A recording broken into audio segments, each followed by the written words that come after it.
Right, so it's been a couple of days since we've had Season 25 release. Sparrow, very fun. I've got 600-700 kills with Sparrow at this point, so I know my stuff. There may be some more stuff that I will find out, but for now, here's 10 things that you probably don't know, or if you do know, you've played too much like me, about Sparrow. And I will say, 3 of the best ones are at the end, so make sure you stay till the end of the video. The video is not that long, it's kind of entertaining, you will learn something, so please stay till the end, and leave a like. So the first thing I want to mention, this isn't really one of the 10 that I want to go over, I just wanted to mention it first. First of all, his double jump that you can do here from double tapping the jump button. It takes 1.5 seconds, you can see that bar on screen that kind of refreshes as you do it. I just wanted to put that out there because some people might not know that. And also, you can jump any direction you want to. If you press, it's just whatever direction you press, whatever way you're facing, you can still jump backwards, you can jump sideways once it's refreshed. If you don't press anything, then you just go straight up.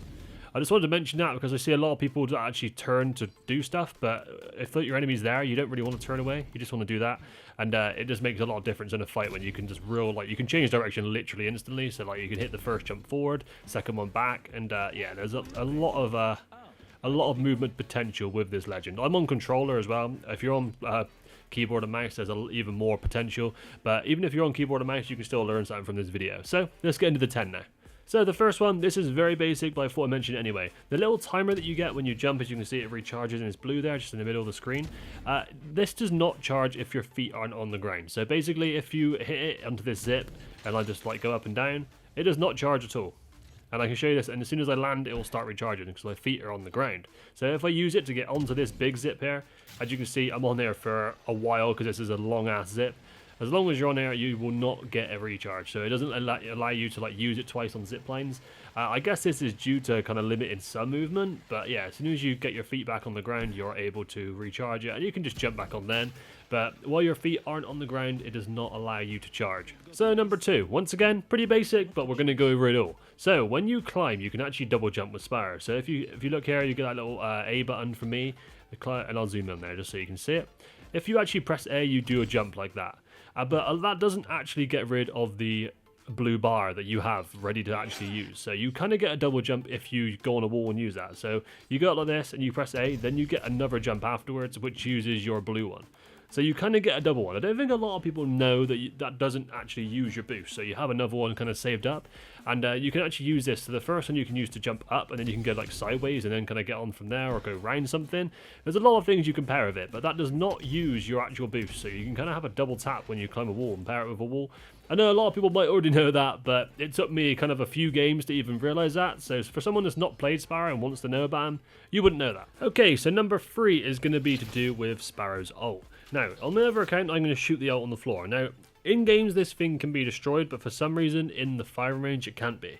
But I just did a bit of research on how much health this thing has, and honestly, it's pretty stupid, and we'll go over it in a second. So I'll just show you that it can't really be destroyed here in a second, so I'm just going to shoot the ult. And as you can see, it's been shot there, and if I shoot it, it doesn't do any damage. You can see here, it just kind of sponges everything, you can't really shoot through it. And it is slowly killing me. But after doing some research on it, I seen Bruno tweeted, who is a content creator that is very well known, and he was saying that an R99 mag doesn't kill this thing. And then someone commented on that on Twitter saying it takes 560 damage to destroy it. Now, by the time you shoot a thing for 560 damage, so this is going to be here, the thing's going to have already done half the damage anyway, and that's if you hit all your shots and you happen to have a gun that can one clip 560 damage. Yeah, that is too strong, and honestly the best thing right now is the ult. So I'm just saying, if you want to destroy the ult or you're using the ult, it has a lot of health. It's probably better to run and dodge it rather than destroying it right now. I couldn't show it in fire range unfortunately, but that is the case. Okay, so while we're on topic of the ult, when you actually shoot the ult, the player that you'll shoot at, if they're close, they'll take like 10 damage when they first get hit by it. So normally this isn't enough to kill someone on white because it ticks 6 times for 20, so you can do 120 damage plus the 10 that are originally hit. So if you shoot it from like this distance away, for example, you can see it takes 5 damage off, and so you can actually do 125 damage now. So this does change, and there is actually a way that if someone has white, they can actually die. Now, I figured this out just now while just testing a few things, so this is quite an interesting thing that will probably never be used, but I still thought it was quite cool. Let's just do this here, 15 right there, and 15 again because it landed right on. Then it does 20 per tick here, as you can see. That you can kill a player that has white with purely just the ult. It is very, very lucky if you manage to hit someone in the head with it and it lands on them, but it's still something that I did not know until just now. And once again, it is based on how close it is when it lands to the person. So if it was like over here, it would do like 3 or 4 like kind of damage, but if it was here, it would do like 10, and then if it hits them direct, it would do 15. Quite an interesting one. I didn't even know that till just now, so I doubt many people know that. So, on to the final one on the ult, and probably the most broken one. So this thing can pretty much not be shot through, and you can just hide in it. Like, you don't... I'll show you what I mean. So, on the other account, if I just use the ult here and just fire at the ground right in front of the other character, look at me trying to shoot them. So the ult is now down, and now I'm trying to shoot, right? And yes, friendly fire is on. I cannot do a thing, and he's just hiding behind his own ult. And it actually stays there for a bit longer as well, and then eventually you can shoot through it. So that thing lasts for like, I don't know, 5 to 10 seconds, and it's pretty much impossible to shoot anyone through it until you destroy it, which is pretty crazy. Now, we'll do it the reverse way so you can kind of see it working from this end as well. So, as you can see, if I use the ult on the floor, and kind of put it right in front of me and block it, and then I just look up. So you can see that I'm kind of stood in it, and then if I just try and get shot through it, you can see that I'm getting shot at, and it is not doing anything. And as soon as the ult actually disappears, you can see it's still hitting something, and there's nothing there, and eventually it disappears, and a friendly fire is actually on. I can prove that, and there you go. Pretty crazy. It's crazy that it has that much big of a hitbox. It's almost like an object, like a square object, rectangular object, rather than like the strip that it actually is. That might be the issue, like the hitbox is way off, but either way, very, very broken, and actually a good strat if you're like struggling to live and you want to like get a heal off or something. You have like a few seconds of pretty much not being able to be killed there. Okay, so then on to the tactical, the tracker dart. So I just want to go over numbers here, and quickly, you can destroy these things. There's a couple of details I just want to explain. First of all, they're like caustic traps. They work on kind of like walking in the proximity of them, and they will go off and scan you. When they scan you, it will give you a warning on screen, and it will tell you got 3 seconds. And if you destroy it before the 3 seconds is up, you will not get scanned by it. And these things literally have 1 health. If it gets hit by any gun, a P2020 bullet, an R99 bullet, any bullet of a gun. If it hits it, and it's quite a big hitbox as well, it's like literally like that size of that thing there, as you can see. It has 1 health, and you can destroy it really quickly. So numbers wise, so you get 3 normal tactical charges. You can see I got 4 on the bottom left right now, but that's because I've done this upgrade. So you gain an additional tac charge, and you get 2 plus traps in the world. Now, the 2 plus traps in the world means it goes from 5 up to 7. You can see here I got 7 traps on the wall, so that is because of the upgrade. Normally you had 5, so basically you have 3 as a normal, 4 as your upgraded one, that's your normal charges. Then you have 5 in the world, and the upgrade is 7. So it's either that one you choose to do, or you choose to do this one, which I like more, where you get a speed boost when running towards a marked enemy, which I really like because you can shoot people from miles away, and you just get a random kind of stim almost, like an octane stim. I enjoy that one more, but in terms of numbers, that's the numbers in terms of the extra traps perk. So just another one, we're using the tracker dart. This thing actually does do damage if it hits someone. It does 10 damage like that. It doesn't stick to them, unfortunately. I think that'd be quite a good change. You know, like these things, they kind of fall off and then they just hit the floor. If you hit someone, you're definitely going to scan them because they're going to be within it, but they do have a little opportunity there where they could shoot it. I feel like if you stick someone with a tracker dart, they should just be on like your scans almost, because it's not easy to do, but it like bounces off quite a lot, as you can see there. I think if you stuck someone, it should really give you scans for like, because you should get rewarded for that, you know? It's unfortunate it doesn't, and I can just show you that it definitely doesn't, because yeah, I moved the character around and it's not sticking at all. Okay, so next one's got to do with the double jump passive, and it's basically just saying that the velocity that you're traveling at, the faster you're moving, the further that your double jump will fly. That's all I want to say, and just like trying to tell everyone that you shouldn't. I'll give you an example here. If you run down these stairs just normally, and you just, when you get to the bottom, you hit a jump and then double jump, you land roughly like here. So like I'll just shoot that a few times just so you can see. Then if you pair it with like a slide where you're like going down, and you just do a slide down here, and then do a double jump, you can see how much further you go because you've got that velocity, like the speed that you're going. That is so much different to that. Now I'm just trying to say that you can pair this with a lot of things. So if you're going down a hill where you like speed up sliding, this is a great time to do this. So this is one of the steeper hills in the game, right? If you hit a double jump here, look at this. It's basically like an octane pad, to be honest. You jump so far. And I know you jump kind of far anyway, but the momentum to keep doing that is really, really good. The next one I'll try and show you is a super glide, and then if you super glide and then pair it with a double jump. So what I'll do is I'll just climb up and do it like normally. So that's just normal.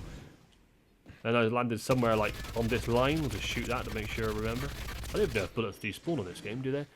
And that could take me a few tries to super glide. I'm not great at them.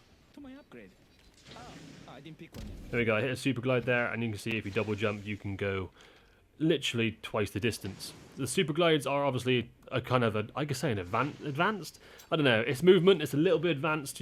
I can't hit it every single time, but you can see there that if you manage to hit a super glide and then you hit that straight away, it does go pretty incredible. I'll try and hit another one here. There you go. And then you hit the double jump, and you just get a lot of speed just for a slide as well. You can go so far, but yeah, stuff like that works really, really well. So the next one is to do with diving. This works from the start, or if you're taking an evac tower.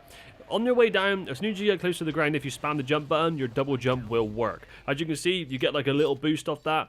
And this also makes it so that you get a bit less delay when you land. So you know when you land, you like get slowed for a second. This makes you so you start getting you start doing your animation for your like heirloom or your weapon a bit earlier. So you want to do this every single time that you land pretty much. And once again, it works off drop, and it also works with evac towers. So you can use this very, very often. It is a little thing that I learned that has helped me quite a lot already. Next up, this one is quite hard to explain, so I'm going to try my best. It's to do with like the whole climbing situation. So with Sparrow, I don't know why I'm on Wraith right now. With Sparrow, obviously you have the double jump as we mentioned earlier, so you can pretty much scale any wall you want. But his climbing is slightly different as well. It's somewhere in between normal and what Rev is like. He kind of clings to walls better. So the climbing distance is the same. So if you just climb naturally like that, you cannot make it up here, and it's the same with Wraith. You cannot quite make it. It's exactly the same. I did test the heights just to see if he could go a bit higher, but he cannot. It's exactly the same height-wise. But what I did figure out is I'll show you this here. So this wall here just seems to be good for this. So if I go onto Wraith and I just climb, and all I'm doing here is pushing up on the analog stick, right? So normally you don't do it when you climb. You just fall down. You don't cling on to anything, right? And there's a lot of ways you can do this. It's just the best way to show it off. If you play Sparrow and I do the same thing, all I'm doing is climbing and then pressing the analog stick up, so like grab back on. So as you can see, all I'm doing is pressing up on the analog stick right now, and he clings back on the walls automatically. And this is something that only he does, and I think Rev also, I'll try it with Rev in a second, but yeah, it's a kind of exclusive thing that only a couple people can do on the game, and it means that they can kind of just live. So like if you fall off the map or something, you can like live off the side of it for ages. It's a bit different. See, Rev actually, it does work with Rev, but because he can climb so high, it doesn't really make it as valuable. I'll climb until I fall here and see how long it takes me to cling back on. I didn't at all. But yeah, what I was saying is it's somewhere in between. It's not quite like that, because you can also cling onto walls. If you've not seen this, you can do like a lot of clinging on, and you can kind of go round walls and cling on and stuff like this. So there's a lot that you can do with Sparrow in terms of climbing, and sometimes the charges just seem to come back, and sometimes they don't when you're climbing as well. It does seem a little bit buggy sometimes, but at the same time, he is a really, really fun legend to play and has all sorts of abilities, to be honest. He can do a bit of everything, so yeah, really, really enjoyable. Okay, so the Tracker Dart can also scan UAV beacons from pretty much anywhere. Just check out this clip in the background, because this guy does it way better than I could show off. This guy scans I think actually 4 or 5 beacons within 20-30 seconds, and you can pretty much have a UAV of the whole map. The lineups, I assume he's worked out the coordinates, because if you look in the top left, he has those coordinates up because he's on PC.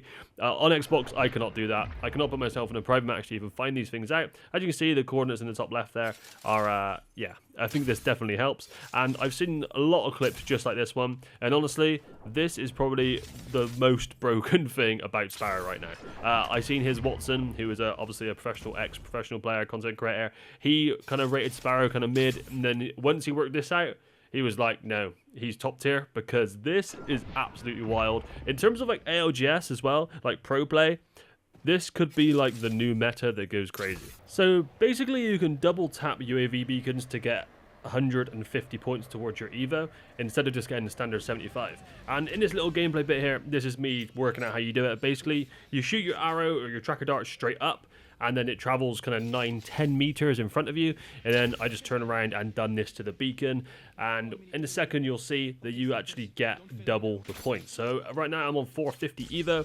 I'm just working out here, look, I'm pinging the thing, making sure I'm the right distance away. So as you can see, it's 9 meters there. Then if I just ping it, I get about 9-10 meters away. It doesn't have to be 100% accurate, because it doesn't have to hit it. It just scans like an area. But as you see, I look straight up and then I shoot it. I walk up, wait like a second, and then start scanning it, and look at the bottom left there.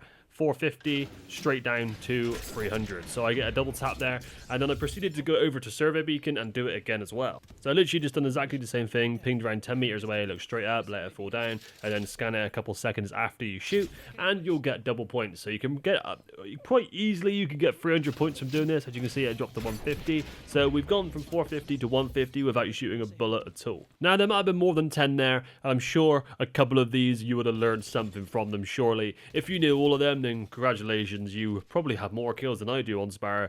And yeah, let me know in the comments what you think of all of these little things. I think there's a lot to learn still from Sparrow. There's a lot, definitely some movement there, and just from playing kind of 48 hours, that was a lot of stuff that I learned. Some of it was from Twitter, it wasn't all me, to be fair, but still, let me know what you think of Season 25, Sparrow. Make sure you leave a like, comment, subscribe, do what you feel like doing, and peace out for now.